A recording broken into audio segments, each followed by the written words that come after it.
ঢাকার পার্শ্ববর্তী মধুমতি মডেল টাউনে গড়ে উঠেছে এমএইচ অর্গানিক ডেইরি ফার্ম। প্রায় 6 মাস পূর্বে অস্ট্রেলিয়া থেকে 12টি হলিস্টিন ফ্রিজিয়ান জাতের গরু নিয়ে এসে এই ফার্মের যাত্রা শুরু হয়। ফার্মটিতে শুরুতে ব্রিডিংয়ের পরিকল্পনা গ্রহণ করা হলেও পরবর্তী করোনা পরিস্থিতিতে ফ্যাটারিংয়ের সিদ্ধান্ত গ্রহণ করা হয়। এছাড়া ফার্মটিতে ছোট বড় মিলিয়ে প্রায় 40টির মতো উন্নত জাতের ব্ল্যাক বেঙ্গল ছাগল আছে। পাশাপাশি সদূর মিশর থেকে ব্রিডিংয়ের উদ্দেশ্যে নিয়ে আসা হয়েছে 2টি দুম্বা। ফার্ম পরিচালনায় দায়িত্বপ্রাপ্ত একজন জানান, আপনি কতদিন ধরে এই ফার্মের সাথে জড়িত আছেন? এই 2020 সালের জানুয়ারি থেকে। এই গরুগুলো কি সরাসরি বাড়ি থেকে নিয়ে আসা হয়েছিল? হ্যাঁ, এই গরুগুলো সরাসরি বাইরে থেকে নেয়। এই গরুগুলো আসলে কিভাবে আপনারা লালন পালন করেন একটু যদি বলেন।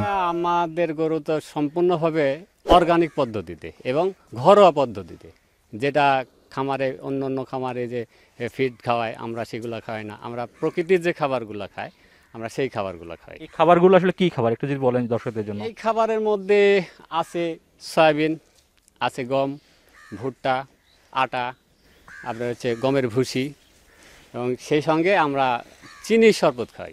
মানে একটা গরুর পিছনে আপনারা কি পরিমাণ খরচ করছেন এই খাবার টাবার পিছনে? আমাদের পার ডে 800 থেকে 1000 টাকা খরচ একটা গরুর পিছনে। মানে এটা কি সবচেয়ে বড় গরু আপনার? এটা আমার খামারের সবচেয়ে বড় গরু।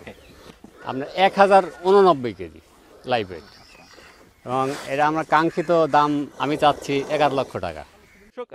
যেহেতু গরুটা মনে হয় সম্ভবত গাবতলী হাটে তোলা হবে, আপনারা দেখতে পারেন, যদি ভালো লাগে গরুটা আপনারা ন্যায্য দাম দিয়ে কিনে নিতে পারবেন। সম্পূর্ণভাবে অর্গানিক পদ্ধতিতে পরিচালিত হচ্ছে এই ফার্মটি, যার মাধ্যমে সম্পূর্ণ নিরাপদ ও স্বাস্থ্যসম্মত মাংস পাওয়া সম্ভবপর হবে। এ বিষয়ে কথা হয় এই ফার্মের স্বত্বাধিকারী শাহেদ চৌধুরীর সাথে। শাহেদ ভাই, আপনি কেমন আছেন? আছি আলহামদুলিল্লাহ, আপনি কেমন আছেন? আলহামদুলিল্লাহ ভালো আছি। আপনার ফার্মে এসে আরও ভালো লাগছে। তো আমরা জানলাম যে আপনারা বেশ কিছু হলিস্টিন ফ্রিজিয়ান আপনারা বাইরে থেকে নিয়ে আসছেন আসলে, এবং ব্রিডিংয়ের জন্য নিয়ে আসছিলেন, যদিও করোনা কেন্দ্রিক কারণে পরিস্থিতির কারণে আপনারা এখন ফ্যাটিংয়ের মাধ্যমে বিক্রি করে দেওয়ার চিন্তা করতেছেন। তো আসলে মূলত কি উদ্দেশ্য লক্ষ্যকে সামনে রেখে আপনারা আসলে এই ফার্মটা ডেভেলপ করছেন? আসলে আমাদের এই ফার্মটা হচ্ছে আমরা এখান থেকে সিমেন্ট কালেক্ট করে সিমেন্ট স্ট্রতে যাব। আমাদের সিমেন্ট কালেকশন ল্যাব অলরেডি নাটোরে আমাদের একটা ফার্ম আছে, সেখানে আছে। আমাদের ওখানে আরও গরু আছে। তো আমরা মূলত এটা রিসার্চ ফার্ম, আমরা গরুর ব্রিডিং নিয়ে রিসার্চ করতেছি। কিন্তু আপনারা বিক্রি করে দিচ্ছেন, ফ্যাটারিং করতেছেন, আসলে কি কারণে বলেন? নিয়ে আসছি, আমাদের যে ক্যাপাসিটি সেই ক্যাপাসিটি ফুল হয়ে গেছে। আমাদের টার্গেট ছিল আমরা 20টা বুল রাখবো, আমাদের অলরেডি 20টা বুল ওখানে আছে। তো এখন যেগুলো ওভার সাইজ চলে আসছে সেগুলো আমরা সেল করে দিব। বাংলাদেশে তো এখন ধরেন হিউজ পরিমাণে এখন তো ভালো ভালো বেশ কিছু ফার্ম হচ্ছে, অনেক বড় বড় কিছু ফার্ম হচ্ছে, যারা বাইরে থেকে হলিস্টিন ফ্রিজিয়ান নিয়ে আসছে, এবং তারা কেউ ফ্যাটারিংয়ের জন্য, কেউ ব্রিডিংয়ের জন্য, আবার কেউ হচ্ছে মিল্কিংয়ের জন্য। তো আসলে মানে আপনি কিভাবে ভবিষ্যতে কিভাবে চিন্তা করতেছেন? আসলে আমরা মিল্কিং এই মুহূর্তে যাওয়ার কোনো চিন্তা নেই, কারণ আমাদের দেশে আপনি জানেন যে মিল্কটা যদি আমরা প্রোডাকশনে যাই, এই মিল্কটা প্রসেস করে কাস্টমার পর্যন্ত দিতে পারবো না। মাঝখানে যে ইন্টারমিডিয়েটগুলো আছে এরা দুধের মধ্যে প্রবলেম করে। সো সেটাই যাবো না। আমরা মূলত যেটুকু আমরা কন্ট্রোল করতে পারবো কোয়ালিটি, যেমন আমরা এই ফ্যাটেনিংটা কন্ট্রোল করতে পারবো, আমরা যা খাওয়াবো সেটাই তো খাবে। তো সেটা আমরা এদিকে এখন পর্যন্ত ব্রিডিং এবং ফ্যাটেনিং এই দুটাতেই আছে। আমরা এই দুটাতেই আশা করি নেক্সট টাইম এই দুটাতেই থাকবো। তো আপনারা মানে এখন ধরেন তো এই 3টা এখন গরু বিক্রি করে দিবেন, কোরবানি কেন্দ্রে বিক্রি করে দিচ্ছেন, তো আর কি ভবিষ্যতে কি পরিকল্পনা আছে? আমাদের ধরেন যে প্রত্যেক বছর এরকম 25-30টা করে গরু আসে, মানে আমাদের থেকেই ফার্ম থেকে বের হবে। তো সেগুলো প্রতি বছরই এভাবেই সেল হবে। এর আগে গত বছরও সেল হয়েছে, তার আগের বছরও সেল হয়েছে, এবারও সেল হবে। তো আমি দেখলাম আপনাদের এখানে কিছু আপনার গোট ফার্ম আছে। হ্যাঁ, এটা আসলে কি, এটা কি লক্ষ্য এবং উদ্দেশ্য নিয়ে? আসলে আমাদের দেশে খামারিগুলা প্রান্তিক খামারি বলা চলে।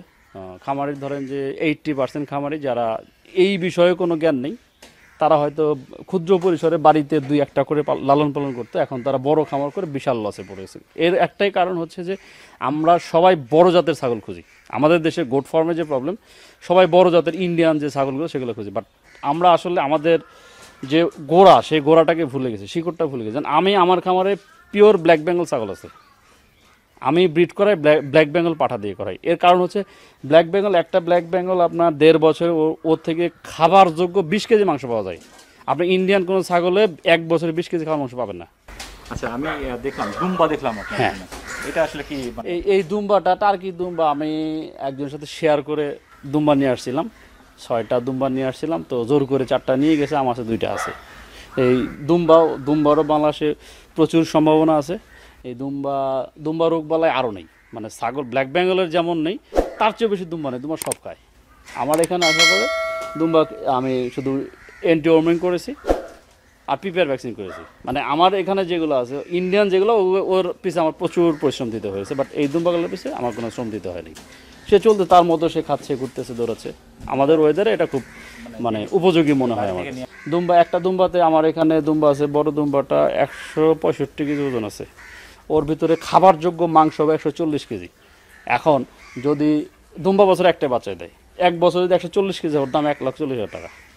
দর্শক, আমরা কথা বলছিলাম শাহেদ চৌধুরীর সাথে, যিনি এমএইচ অর্গানিক এগ্রো ফার্মের স্বত্বাধিকারী। তিনি আসলে মূলত আইটি বিজনেস পরিচালনা করতেন এবং আইটি বিজনেস থেকে পরবর্তীতে শখের বসে এবং বর্তমানে খামার পরিচালনা করছেন, যেটা উনি হলিস্টিন ফ্রিজিয়ান নিয়ে আসছেন বাইরে থেকে।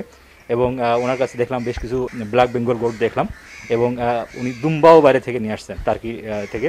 উনি আসলে মূলত চেষ্টা করছেন যে বাংলাদেশের ফার্মগুলোকে ডেভেলপ করার, মানুষকে সচেতন করার মাধ্যমে অর্গানিক মাংস সরবরাহ করার জন্য উনি উদ্যোগ গ্রহণ করেছেন।